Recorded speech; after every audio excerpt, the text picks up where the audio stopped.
My name is Emma Maggs and this is Wildfemmes. As I delve further into my odyssey of exploring how women stay wild today, I am excited to start 2023 in glorious fashion with Amy Kersey. She is an actress, voice actor and coach who has worked with some of Australia's favourites, such as Asha Keddy, Brooke Satchwell and Brendan Cow, just to name a few. As she moves through life unapologetically and giving truthful performances, Amy Kersey is showing us how to thrive and chase your dreams at any age, and has recently been cast in the Amazon original series, The Lost Flowers of Alice Hart with Sigourney Weaver. Thank you for joining Wildfemmes. At the time of us filming this, it is December, so I would actually love to talk about hashtag. Okay, hashtag it's December. It feels appropriate. Don't bother following the hashtag, because if you do, I did it. It's the worst hashtag I've ever come up with. Not that I've come up with heaps. It's just got all these people baking Christmas biscuits and decorating Christmas trees. You got to know that it's December and it's 12 out of a possible 12 months of a slog of a year. It's a little bit of a reach out skewed to women. But if you relate, you relate. It's all genders. All genders welcome to be totally just falling in a heap. So I fall in a heap, but other people around me do too. And then a really good example was I saw this bike did you see that on my story? This bike, it was on the footpath, and it was one wheel that was lying beside this shit frame that was just the saddest bit of bike, and I just took a photo of it. And the amount of people, and I said it's December, and the amount of people that was like, oh God, that's me. Well, we're all crawling over the finish line, aren't we?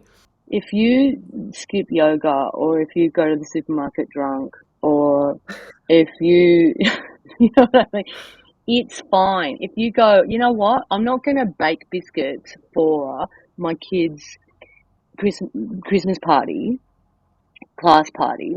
I'm not baking for that. I'm going to Kmart and buying crap, or I'm going to the supermarket and I'm buying biscuits. And that might be your level. I don't know what level you're at, but whatever level you are at as a person who is trying to hold their life and their work and their family and their extended family, and there's, that for me, there's elder care that comes into this as well. If whatever you're holding together, you're also trying to take on, I think 50% more. And if you've got, if you're like my wife, Katie, it's 150% more. She does all her full-time work and then all of this Christmassy stuff. And it's just yeah, we got to just go, let's do things a bit badly, please. Everyone, for God's sakes, let's lower the bar. Lower the bar and just do what you got to do to get through. Go to bed. You got to have more naps. You got to nap. If you are a napper. Nap would be great. But speaking of not lowering the bar, I would love to chat with you about The Lost Flowers of Alice Hart. Usually my segue into The Lost Flowers is, as my friend Sigourney said, that's my usual one. So, you feel free to, Well, the executive producers of The Lost Flowers of Alice Hart said that it is a courageous tale of female resilience perfectly embodied by the legendary Sigourney Weaver. So can you just tell us a little bit about the story and the role that you're playing in the series? It's based on a novel by Holly Ringland, which was a bestseller. It's a massive, epic, sprawling Australian country sort of story of a little girl and her family, and then it goes back in the past. So it's Alice Hart, and then it's about all of the sort of ancestry and domestic violence and survival and adaptation. And Alila Brown plays Alice when she's 9, and then she ends up living with her grandmother June, and June's played by Sigourney Weaver, and she goes to live on a flower farm that June runs, and the flower farm is also a refuge for women. Wow. And so all the women who work on the on the flower farm who are referred to as flowers are people who are survivors of domestic violence of some sort. And I play one of those women. Wow. What was that like to work with Sigourney? We can't cover off in this amount of time the amount of love that I have for her as a person, and appreciation to whatever universal energy made that all happen. Like, I've just it was amazing. She's so gorgeous, and it was fun. She's fun, and it's not a fun story, and it's not a comedy, but we had a beautiful time. All of us did. Did Sigourney Yeah. teach you anything at all? She kind of reinforced. She said that she got really nervous before the beginning of the shoot, and she said that she got really nervous before the beginning of every project that she's ever done. And she's like, I was so nervous about this, really, really. And we were only like about a week in. She said, I'm still kind of working through those nerves. And she said, I'm a nightmare to live with like Jim, her husband. I was like, even now, this is a thing for you. I was like, what do you do with that? And she said, well, I prepare. To paraphrase, it was like she gets all the ducks in a row. I prepare and prepare and prepare, and then puts that preparation to one side. And then what I saw on set was I didn't see any of that preparation. What I saw on set was her doing everything she could to be connected to the people in the story around her, and anything that she could do to keep it alive in her imagination, where she was, who we all were. We were largely background supporty sort of people that were filling out the world of the flower farm and the house, and we came and went. She sort of moved amongst us. Like, we have our imagination, but we really depend on anything around us that's not a camera or a light or a DOP, right? Anything that's not that could be in the world, that could help us. And the art direction on this show was incredible. The detail was so stunning and beautiful, and so also very helpful. And the people were all part of that as well. And so she was just like, and if there was a scene coming up where she had to be really connected to us, and so a lot of it was non-verbal, and it's going to be shot very, very kind of very sexily and very beautifully. Not sexily, but I mean that in a From a more cinematic arty, sense. sexy Yeah. way. Yeah, like sexy, yeah. But she was like, there was one scene where she needed to be, and it was like we were only about a week or two in, and because it was 2.5 months shoot, and we jumped from EP1 to EP7, which was right at the end. And so we needed to very quickly, and she needed to very quickly establish a rapport and a connection with all of us. And this is, I was like, this is so perfect what you're doing right now. Although I was on one hand going, this is cool, man, kudos, I love your method, yay sister. But on the other hand, I'm like, Sigourney Weaver is holding my hand. Like, and so, but I'm really cool at the same time. But I'm making way too many jokes because I'm not coping with the intensity. Because she's holding my hand, someone else's hand. We're all staying in a circle, and she's telling us all how much she loves us, and she's so glad to be working with I us. love you too, Sigourney. My mind it's like, I'm trying so hard to not make too many jokes, but I kept doing it for a long time because I was just totally freaking out. She was like, I'm really happy to be here, to come to Australia again and to work with you guys. All you guys have really wanted to work with you. And I was like, yeah, because you've been like a really big fan of my work for ages, haven't you? Like, that was my joke. And she's like, she did the double take every time I cracked a joke. Didn't catch on to our Aussie humour. She was really freaking out about the snakes and spiders and stuff like that, because and there was a red belly black snake on set one day, and she was very intrigued, but also completely freaked out. And then we're looking at all these different flowers on the farm and doing this tour of it, and I picked up, I don't know what it was now, something wattle, I don't know, and she's like, what's that one? I'm like, careful. it'll bite you. Watch out. And she was like, what? And I'm like, I actually had to say to her, I'm joking. And she's like, that's very funny. You're like, you know what? This is great. What will you walk away with from that experience of working with such an incredibly inspiring woman such as Sigourney Weaver? I just walked away with, I think, more love in my heart because I think that I also we came out of lockdown the day that we started working together. It was like I drove out of Sydney and it was the first time I was able to drive out of the 5 kilometre zone.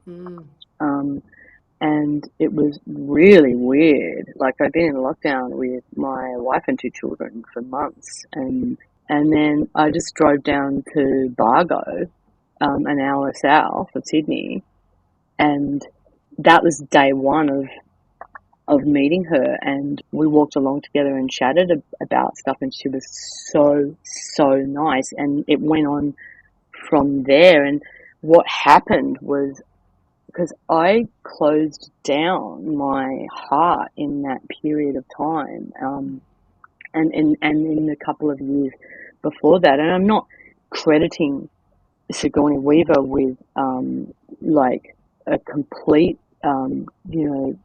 transformation, but I do feel that the key takeaway was love, because she was so lovely, and we ended up being, it was a bit of a showmance. We're not best friends now, but I hope I see her again because I'm going to give her a very big hug and I'm going to shower her with presents and love because she's great, and we did really get along very well. And I think that all the actors in the show, oh my God, Leah Purcell, you know what I mean? It was so beautiful. It was a really beautiful show to work on. It was a special one. I'm sure she would absolutely love to hear that. I did want to touch on career trajectory because obviously being in such a wonderful project like this and you've worked on some incredible projects, can you tell me the highlights? Well, that was it. That was a massive highlight. Yeah. All those people and all those actors. Because leading up to that, I'd been doing bits and pieces that were shorter than that, and so a long trajectory show was great. Another highlight was then going straight from that show into the 12. I'm very grateful to have been put in that show by Kersey because there was probably a huge risk of me suffering from the worst post-show blues ever after The Lost Flowers. And so straight onto another set. I want another long-term job. And at a point in my life where it's like, come on, I really need some series regular work. And spend so much time not white-knuckling the universe, letting it come to me, all of that. But one more high point was working on Frayed, which I was in 2 episodes of that show. I did 2 scenes and I played the useless school counsellor. So good.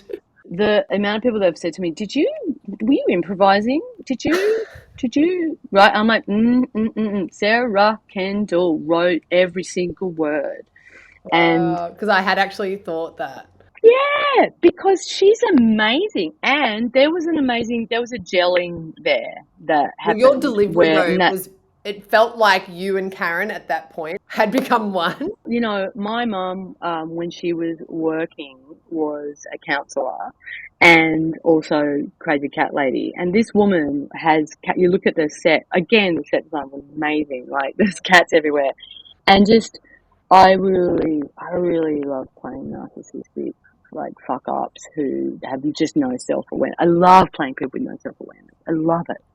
And it was so good to do that. And it was so fun. It was just ridiculous. So that was a huge highlight. For those big, meaty roles that you've had where you felt like they were the highlights, like, how did you celebrate when you finished or wrapped on set? Like, because obviously there's such beautiful moments. Like, the last scene that we all did together, me and the other, Flowers, was done with the B unit, who were a bunch of amazing people. It was all about losing the light. Everyone kept saying we were losing the light, which was, I love that. We're losing the light, people. And we were outside doing something and then just getting killed by mosquitoes. And I think that was the last one. I think we got it. And then we all kind of just realized, oh, we're all wrapped. Like, that's it. And it was so anticlimactical. Got a text message from Sigourney's beautiful PA assistant, who was like, Sigourney doesn't want you guys to go yet. Like, you can't all go back to Sydney. You've got to say, she really wants to say goodbye to you. Oh. And we were like, yeah, okay, cool. So we then just kind of hung out for about another hour, which that's what you do on set anyway. And then, because she was still doing a scene somewhere else nearby, and then we had this little hangout session where we said goodbye to each other, and it was so, that was a celebration.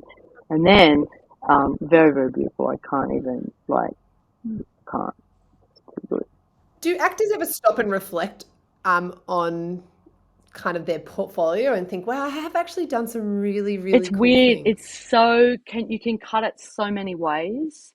When the stakes get higher and there's bigger cameras, and there's like, doing the 12, there were 3 cameras that never worked like that before. But then I was sitting in the courtroom and there were 3 cameras and one of them was huge. It was on a crane, and I mean, I got to know these beasts over the next few months, but at first I was like, really like, whoa, this amazing courtroom set.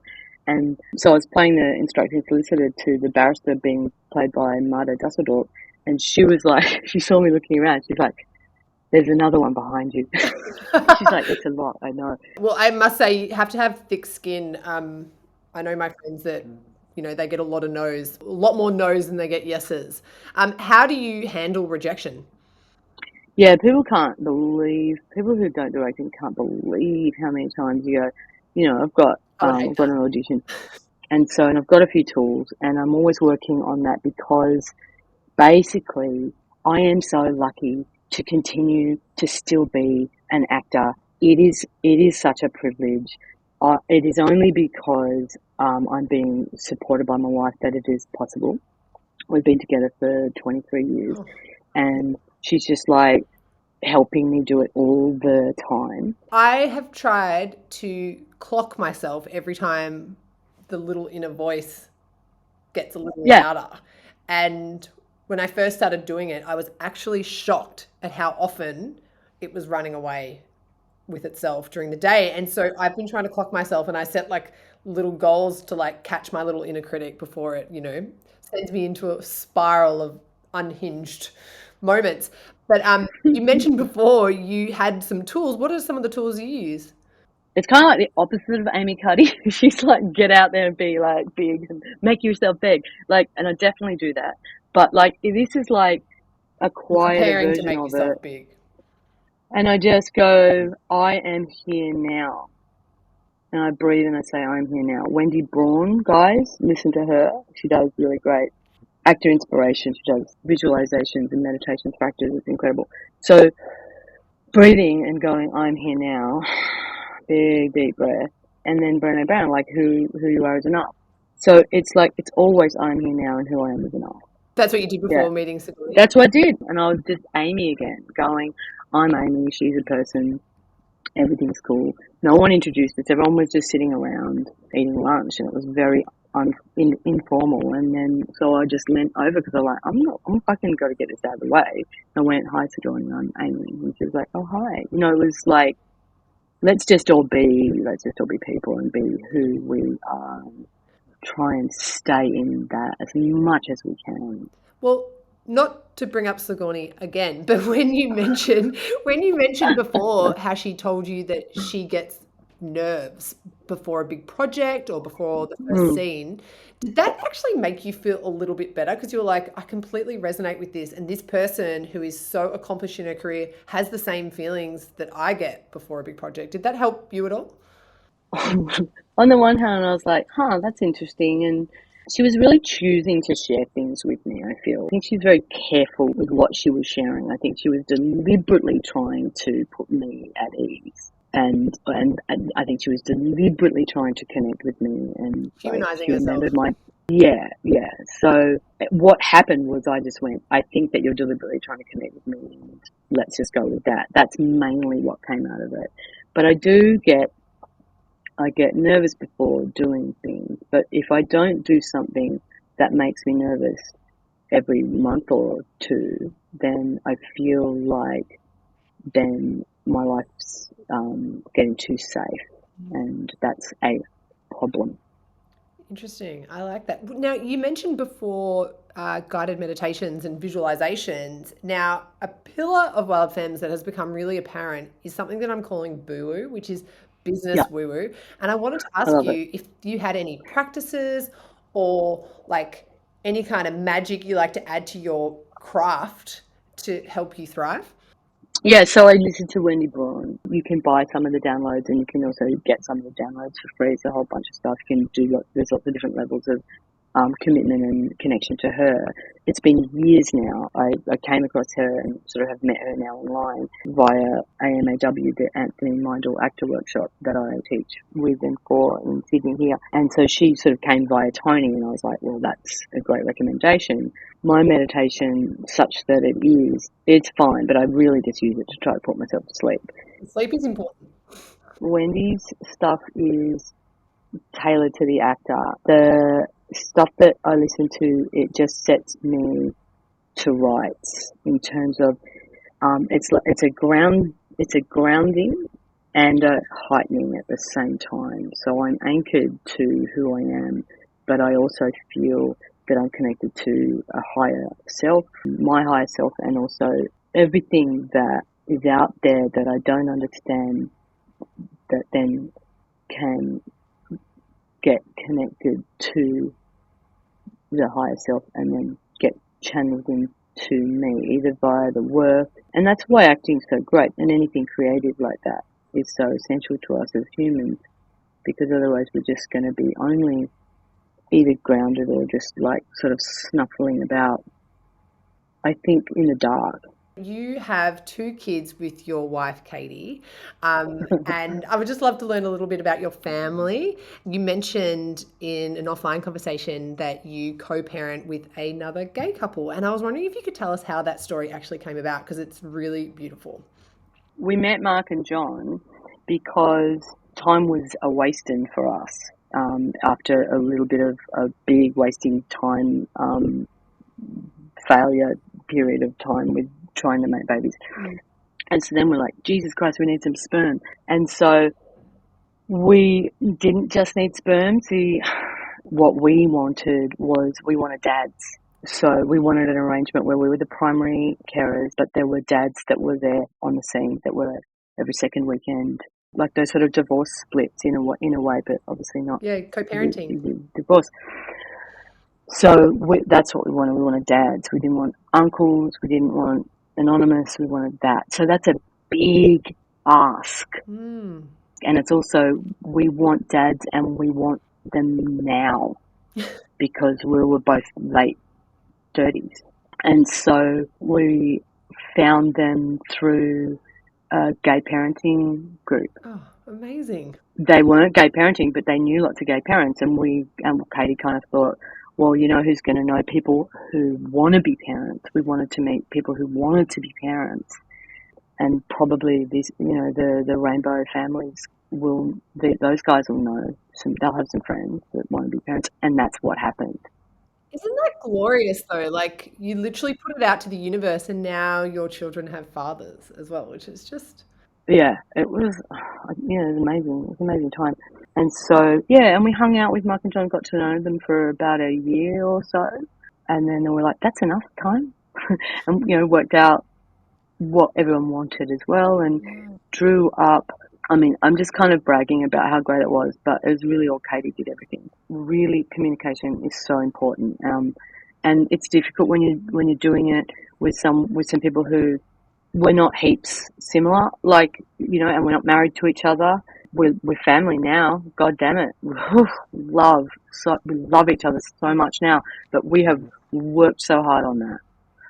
So yeah, now the kids are 12 and nearly 10. and they get double the love on both sides. Yeah. Oh God, yeah, they love it. I bet They Christmas time for brag them is pretty about it. good. Um, it's always good. It's They're always very, good. very lucky, privileged little kids. I love that. Well, thank you so much for sharing that story. I really appreciate it. Now, we have come to the end of our chat, but I have a couple of really quick questions that I like to ask my guests. Now, the Uh, first question I actually wanted to ask you, which I'm adding it in now because you said that you've been with your partner for 23 years. And I wanted to ask you, what has been the secret to you and your partner keeping that love alive? We love each other on all the different levels. And so we were friends for 6 years before we fell in love with each other. And so we have, like, our whole history isn't common, but what keeps it going is communication and intimacy as well. We've absolutely got to keep that all alive. Well, I think intimacy is so important, but I did actually particularly like a post you did recently where you were singing on your guitar because you wouldn't clean the kitchen. She loved that. And I could hear her laughing in the background. It's like, how could she get angry at you for not cleaning the kitchen when you're doing that? I would be wetting my pants. If I do it at the right time, not at the wrong time, don't do it at the wrong time though, Amy, but if I do it at the right time, it does dissolve the tension because a lot of the time what I'm doing is I'm laughing at myself just as much as I'm laughing at her. And if I'm laughing at her, I'm laughing at her with complete compassion and love and understanding. And I let her laugh at me. And I think that's a John Gottman kind of thing as well, who's the love doctor. And he's like, if you can laugh in the middle of a fight, that's really good. That's really healthy. So we definitely do that. And we definitely also clock how many times we say something where we're saying something positive to each other versus how many times we say something negative. Yeah. Because it has to be the 5-to-1 ratio of 5 positive, obviously. I like that. That's really good. I hadn't heard that before, but that's a really good one. That's John Gottman. Well. I must look him up. Well, congratulations. You're obviously doing it very well. And Katie sounds like someone I definitely want to meet, to be honest. She's amazing, yeah. Amy, thank you so much for all your time. I really appreciate it. Pleasure. I can't wait to share this episode with everyone. Can't wait. Thank you for having me. Thank you for listening to this week's episode of Wildfemmes. If you're new, welcome. If you've listened to every episode thus far, I appreciate your time and I hope that your cup is getting filled. Make sure you subscribe and review, as I'd love to hear from you. Until next week, stay wild.